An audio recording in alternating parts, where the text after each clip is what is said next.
negara-negara di Asia, satu di Malaysia, sekarang harga BBM 6.000, di Vietnam 16.000, di Singapura 29.000. Nah, itu ternyata lebih tinggi daripada Indonesia. Tunggu dulu, gajinya di sana berapa dulu? Menurut Wage Center, rata-rata gaji di sana itu 4.000 dolar, setara dengan 68 juta rupiah.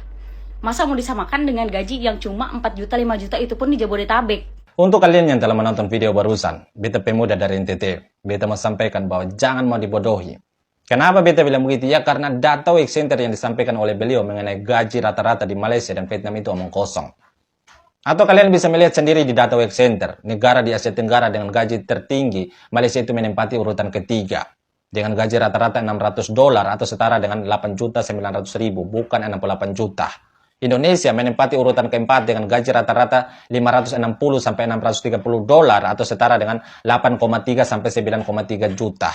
Sedangkan Vietnam berada di urutan ke-7 dengan gaji rata-rata 275 dolar atau setara dengan 4 juta rupiah, bukan 68 juta. Jadi jangan mau dibodohi. Jangan kalah dengan kami di pelosok yang cuma bisa mengandalkan Telkomsel untuk bisa akses ke internet. Dan supaya kalian tahu, gaji rata-rata di Vietnam itu di bawah Indonesia, tapi harga BBM di sana 16.000 per liter. Bukan cuma Vietnam, tapi Thailand dan Filipina juga sama. Gaji rata-ratanya itu di bawah Indonesia, tapi harga BBM-nya di atas harga Indonesia. Atau jangan jauh-jauh ke luar negeri. Lihat kami di NTT yang masih Indonesia. UMR kami ini di bawah Jakarta, tapi harga BBM di Saburai Jua 2 kali lipat dari harga asli. Papua juga sama, UMR-nya itu di bawah Jakarta, tapi harga BBM-nya di atas harga asli. Jadi kalau beliau mau putar keliling dunia sampai Kanada untuk bandingkan gaji, menurut beta pemikiran beliau sangat ngawur. Kenapa beta bilang begitu? Ya karena pendapatan atau kebutuhan di sana itu jauh berbeda dengan Indonesia.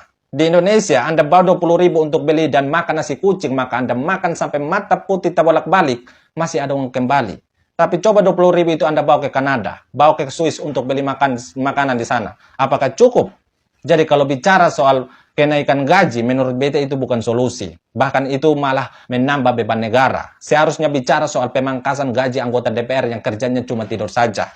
Pemangkasan pensiunan anggota DPR yang tidak ada fungsi. Itu baru solusi untuk mengurangi beban negara. Dan kalau bicara soal kenaikan harga BBM yang berimbas pada harga barang, beta akui. Tapi seharusnya kalian jangan melihat menggunakan mata kaki. Kenapa beta bilang begitu? Ya karena ada subsidi transportasi. Baik dari ojek, angkot, itu ditanggung oleh pemerintah daerah masing-masing.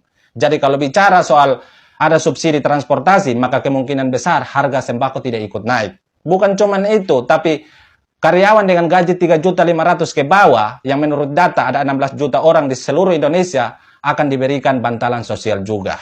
Jadi kalau bicara soal harga BBM, siapapun di negara ini tidak ingin harganya naik.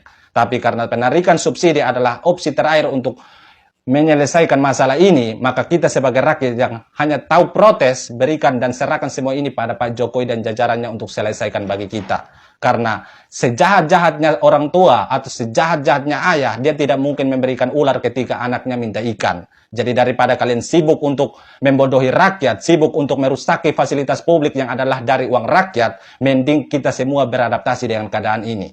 Karena menurut beta, kita semua hanya butuh waktu untuk move on dari situasi ini.